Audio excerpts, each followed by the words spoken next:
Welcome to News in Context. I'm Gina Valeria.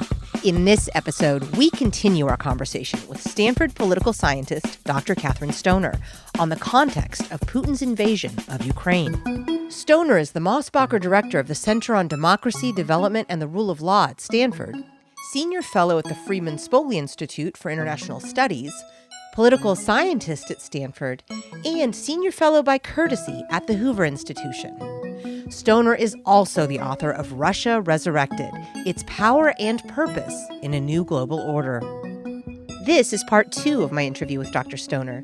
You can hear part 1 at newsincontext.net. As this podcast airs, Putin has simultaneously agreed to pull back troops, but also begun regrouping around Kiev and stepping up assaults on other parts of Ukraine. In addition, Syria has begun sending fighters to Ukraine to support Russian troops.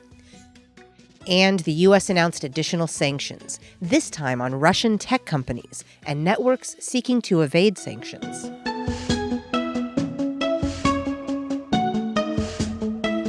Last week, we discussed why Putin may have invaded Ukraine and how he sees the world. I want to separate Putin and Russia.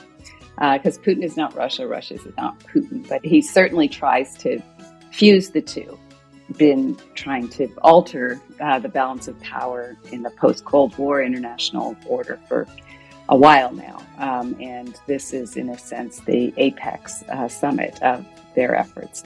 It is a world almost of 19th century imperialism and areas or spheres of influence.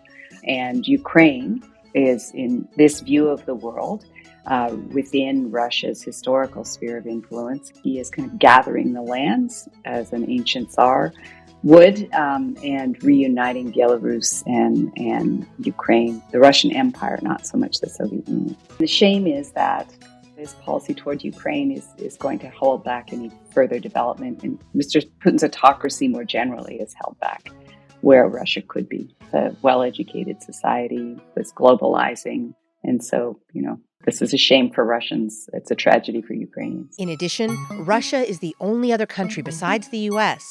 that could wage a global nuclear war, which is all the more concerning now that it's changed its national security doctrine, which used to say it would not fire a nuclear warhead unless attacked first. Now, Russia is willing to strike first in what they term a limited nuclear attack. So they could use the excuse that there's an attack on the homeland and that it's existential if there were, for example, an attack on Crimea, because they consider that peninsula part of Russia, not of Ukraine. And we've seen rhetoric from Mr. Putin and from others around him that, you can have a limited nuclear war. Wow. So as an expert in this area, I wanted to ask, how worried are you? But I don't want to put words in your mouth. How are you contextualizing all of that? It's very worrisome because in the Soviet period, during the Cold War, they were a predictable enemy in some respects. And we had mutually assured destruction and, lines of communication. And if mutually assured destruction, that is where, if you fire a nuclear weapon at us, we'll fire one at you. Well, we haven't actually thought seriously in a long time that someone would use a nuclear weapon, and it wasn't thought of in this short-range context per se that it would actually be lobbed at Ukraine. So, bottom line, yeah, I'm worried about that. I find myself comparing this to the other big historical moment that Westerners are aware of, which is World War II and Hitler and walking into different countries. So then I get this sense of, well, it's got to be now or later. I mean, it's got to be at some point, right, that we're going to have to do a no-fly zone, because I can't see Putin stopping here. There are lots of former Russian lands that I think he'd like to have. How much tragedy do we have to watch? How much damage do we have to see done? Or should we be waiting? Unfortunately, we Americans tend to be quite insular, right? So unless it's hitting here some way, we tend to, express our moral outrage, but that doesn't always turn into policy. So what would be the threshold? Well, there aren't a lot of Russian, per se, lands, but there are potentially old Soviet republics that Russia has definitely been interested in, and in particular, I want to say Russia under Putin, because I think a different leader would pursue Russian national interests in a different way. There's nothing that says that in order to bring Ukraine closer to Russia that you have to bomb it into oblivion. And there have been ways in which the Russian state and Russian commercial interests control the politics of other post-Soviet republics. So think about Armenia, Azerbaijan, Central Asia.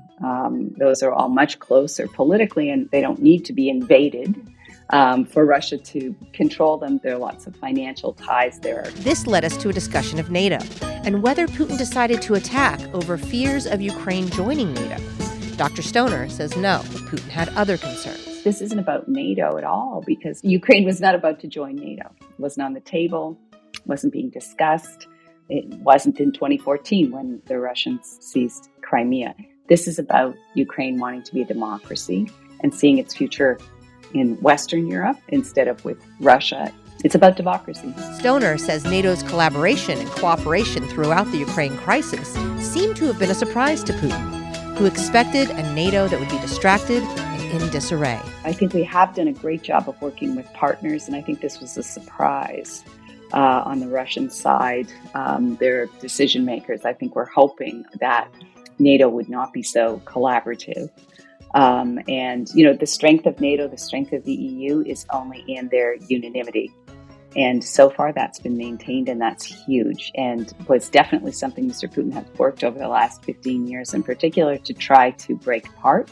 But we're hanging together, which I think has been remarkable. Hopefully that will keep up. Is our response adequate? Mm-hmm. And watching the Ukrainians suffer this way is so hard. And I acknowledge, and I think it's important to acknowledge, that we're not seeing Yemen on TV every day, and we're not seeing other parts of the world on TV every day experiencing similar things. And I feel heartbroken for those people as well. And we've given a lot in aid, humanitarian aid, money, several different packages, billions of dollars. And of course, we're selling, weapons to the Ukrainians. We have been, and you might remember the second impeachment of Donald Trump, that quote unquote perfect phone call that wasn't so perfect, was about that. He was withholding the javelins until Mr. Zelensky initiated an investigation into Hunter Biden. So folks might want to remember that's who it was, and that's what it was about, which makes it even more morally reprehensible now that we see what's happening to Ukrainians. My conversation this week with Dr. Stoner centers around how the actions of former President Trump and polarization in general contributed to this current moment, as well as the balancing act the U.S. and NATO are engaging in to help Ukraine without escalating the situation. We also talk about China and its possible role and response, as well as the importance of valuing our own democracy by participating in it, especially voting. Earlier, you brought up the situation a couple of years ago in which Trump had the not-so-perfect phone call, and there was that effort to hold up that money that would have bought the javelins and helped the Ukrainians increase their defenses. Now, this is all part of a question of why now for me, and I wonder how much of an impact Trump's actions during the time he was in office emboldened Putin, or, I've heard from the conservative side, oh no, we think Putin was afraid of Trump, but I kind of think maybe he was a little emboldened. So, how much did that embolden Putin, or how much was Putin able to set himself up for this, or was this just going to happen anywhere on this timeline? How much did that dust up in Ukraine over the money hinder Ukraine?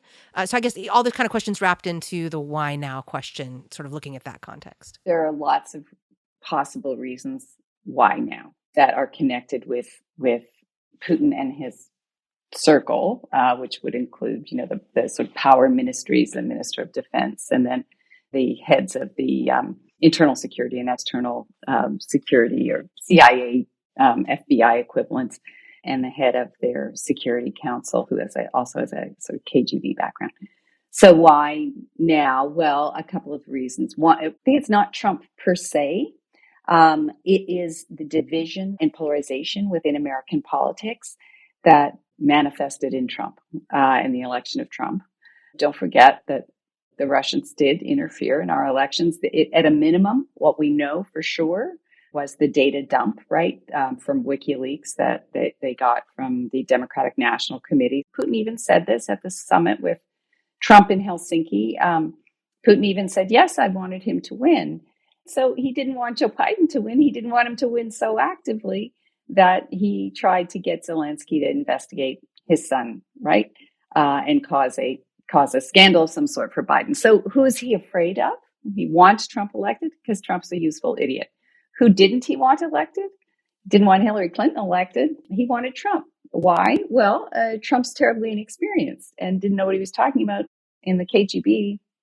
And that is Putin's background. They had this conception of the useful idiot, the person you can flatter and who will be helpful to you. And that's what you referenced earlier with regard to Trump trying to get Russian sanctions lifted, stop U.S. Javelin sales to Ukraine. Trump wanted the sanctions from 2014 removed. Well, Congress, thankfully, Republicans and Democrats took away the authority for him to do that, basically, right? So protected them. So, what did this do? Did this deter Putin?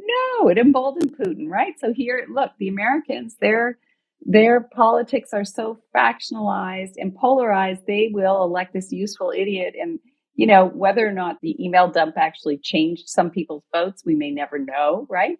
But they did it because they wanted him. And so, anybody who's listening, when you're voting in the next election and you hear that from, some Republicans that they feared Trump. Of course, they didn't fear Trump, right? They feared Biden. That's why he's trying to get the conspiracy against Biden to get Biden not elected and to get Trump elected. So I think that's an important point.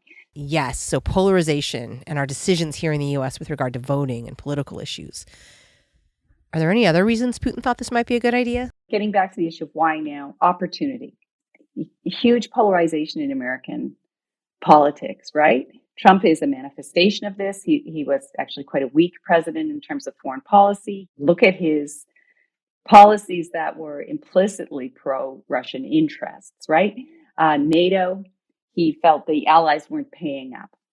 Wanted to pull the U.S. out of NATO, pulled the U.S. out of a bunch of other international commitments. Great for Russia. That's great. Have a bad relationship with the European Union. Great. Russia's been trying to break up the European Union, Russia under Putin, for the last 15 years. Terrific. Supportive of Brexit. Excellent. So they were tickled pink. Whether you like Hillary Clinton or not, she had a great line when she spoke here at Stanford was, "It will be Christmas in the Kremlin when Trump is elected." And it was. It was. Wow. So Putin just seemed to get emboldened by what happened in the U.S. under Trump. And he figured, that polarization and distraction was continuing under Biden? I think it's really the opportunity of the polarization in the U.S.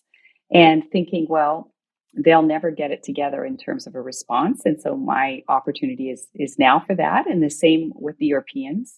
The Chancellor of Germany now off scene, and Germany having trouble in the fall putting together a new government. The government that they did put together, the new chancellor, traditionally many of those ministries are pro-Russia. And then, watching the exit from Afghanistan. And, Russia had a full war chest, had about $650, $billion in foreign reserves. Its economy had started to grow again. And Mr. Putin had for the last 2 years been, very anxious about COVID, sitting largely isolated with just, 3 or 4 guys who all think the same way.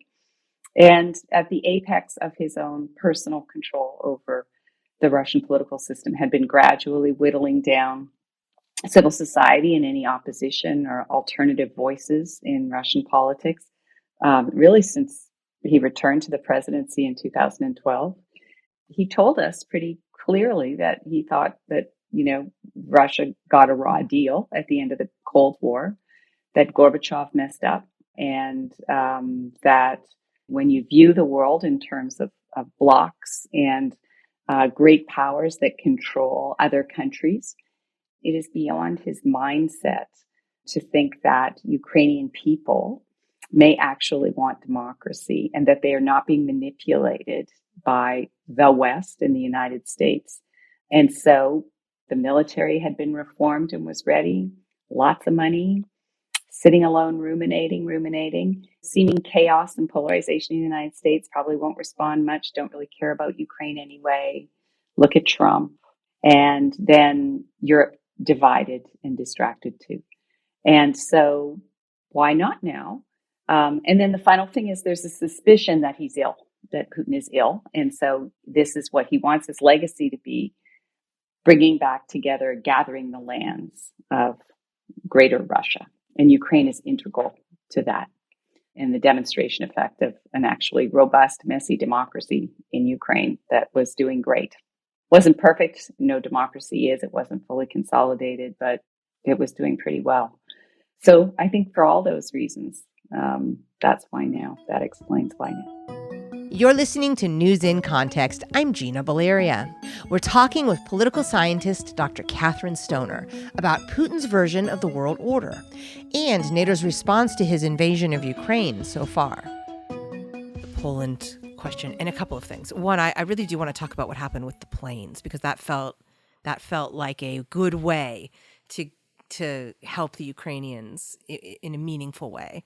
The other piece is what happens if/when a stray Russian missile falls on Poland. So I'm thinking about Poland in those two ways. And one, I really am interested in what happened with those planes. Sure, no fly zone feels direct, but giving planes felt reasonable. These were MiG jets that Poland had from the Soviet period and that Ukrainian pilots knew how to operate, as opposed to, our F-9s or whatever.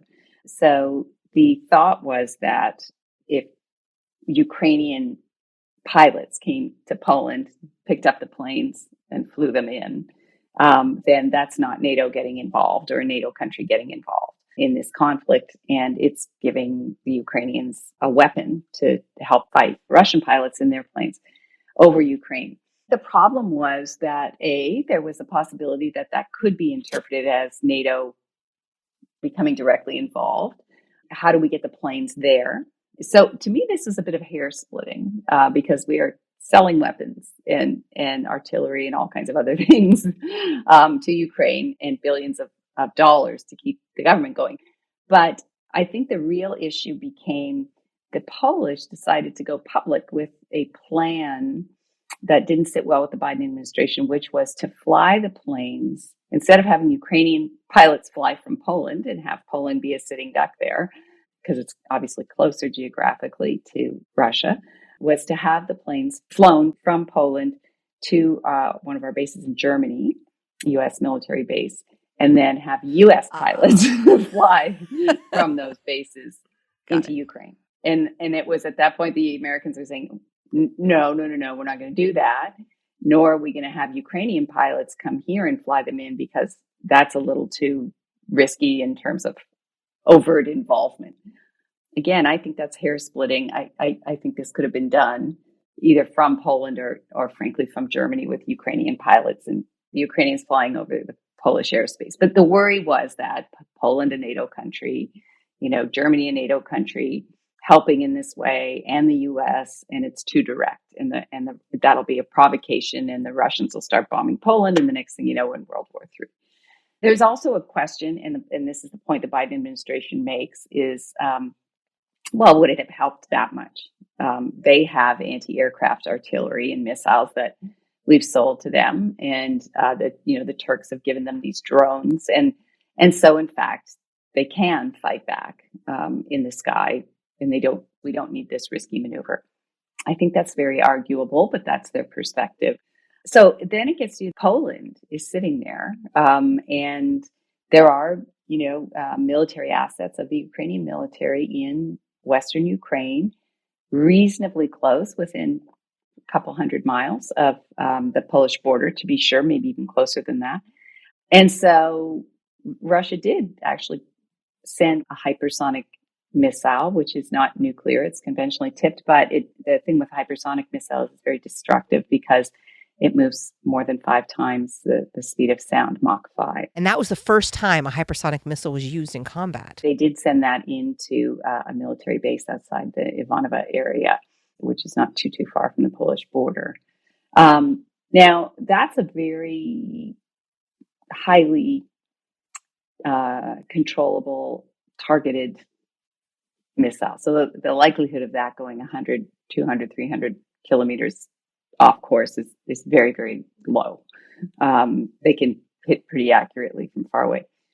There are other weapons, though, that could accidentally, definitely go across the border. I think the Russians are probably going to try to be pretty careful not to do that, because NATO obviously has this Article 5 commitment to all of its members, which is an attack on one is an attack on all. It has been honored. It was honored most recently, in Afghanistan when, we were attacked in 9/11 and NATO became involved as a result of that.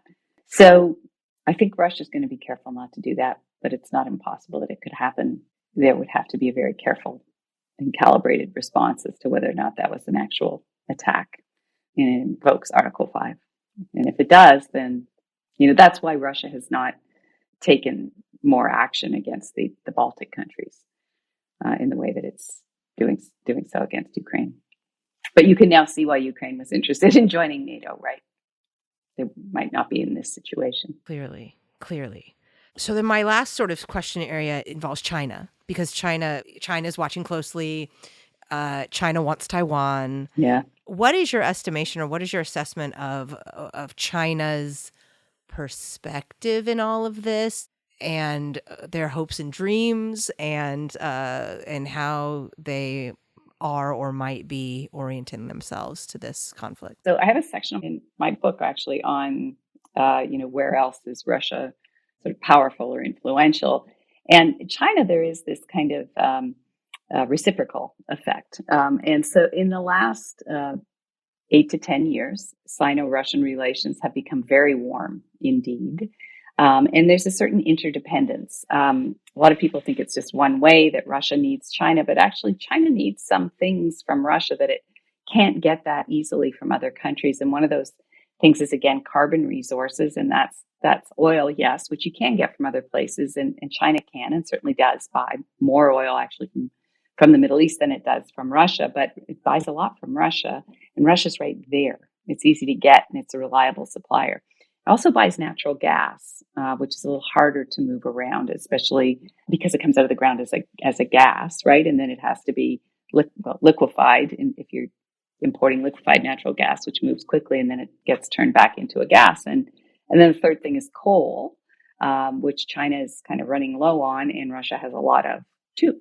And then the other thing is uranium and the ability to build nuclear power plants, and then weapons. Russia also sells weapons. So there is a question of what China may do. Do you think they'll jump in to help Russia like Syria's doing? Now, we may see the Russian military on the ground right now.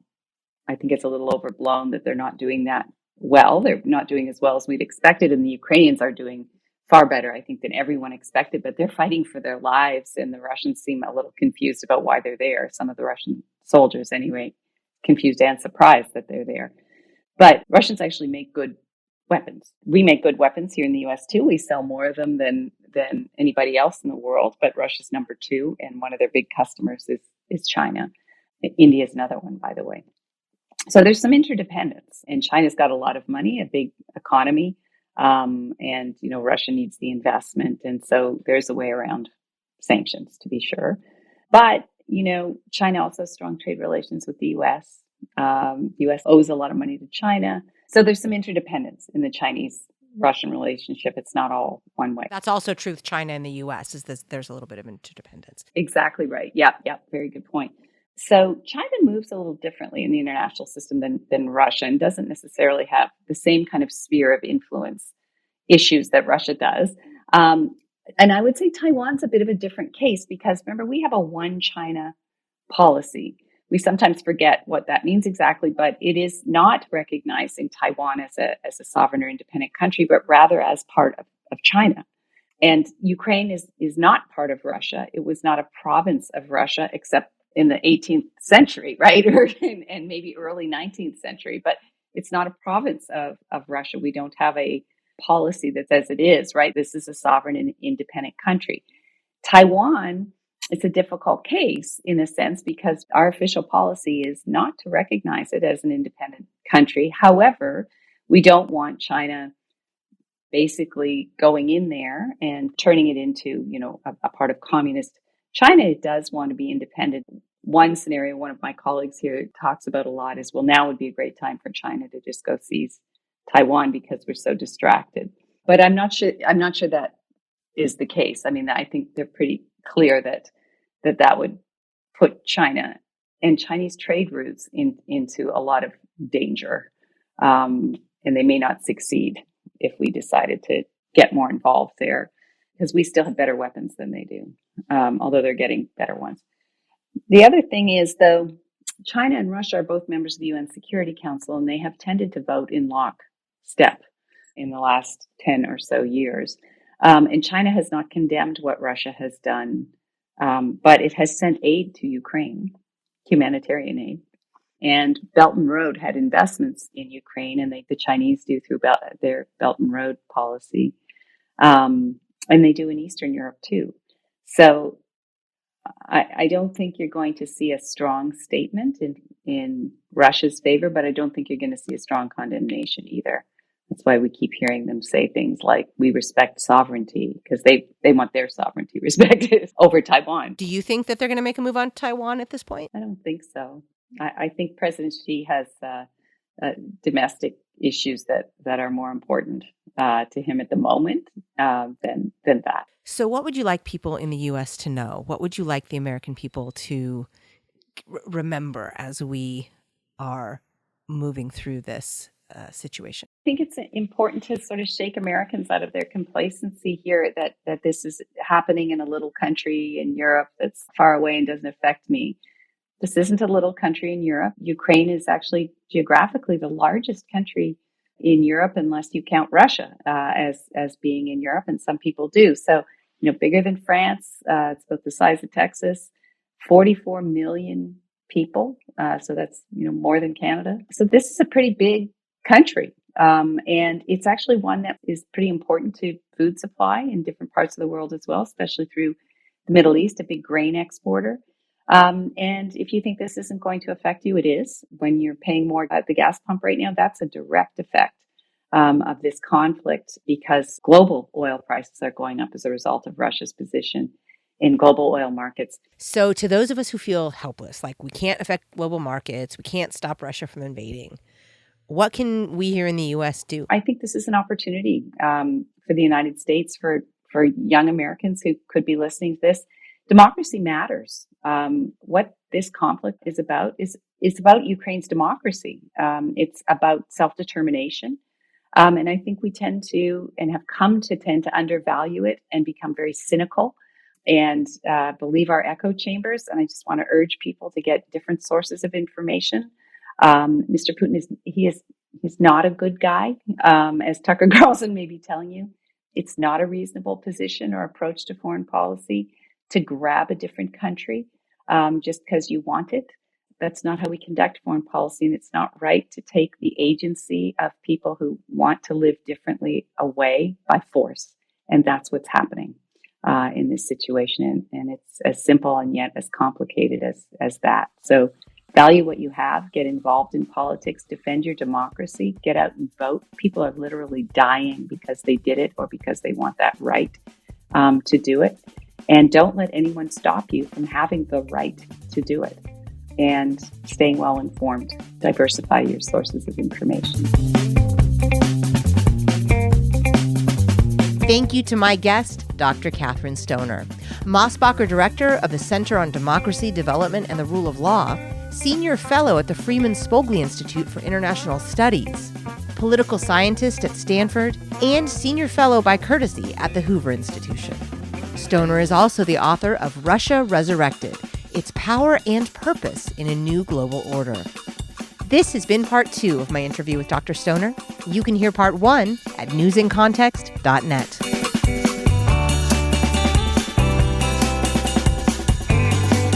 Music in this episode includes Spring Fling by Track Tribe and The Heist by Silent Partner. In addition to hearing News in Context every Friday at 8:30 a.m. and 6:30 p.m. on KSFP 102.5 in San Francisco, you can hear it on Spotify, Stitcher, Apple Podcasts, iHeartMedia, Google Play, Google Podcasts, Podbean, YouTube, and PRX. We're also on Facebook and Twitter at News in Context SF and on Instagram at News in Context. And you can find links to all of that at newsincontext.net. I'm Gina Valeria. Thank you for listening.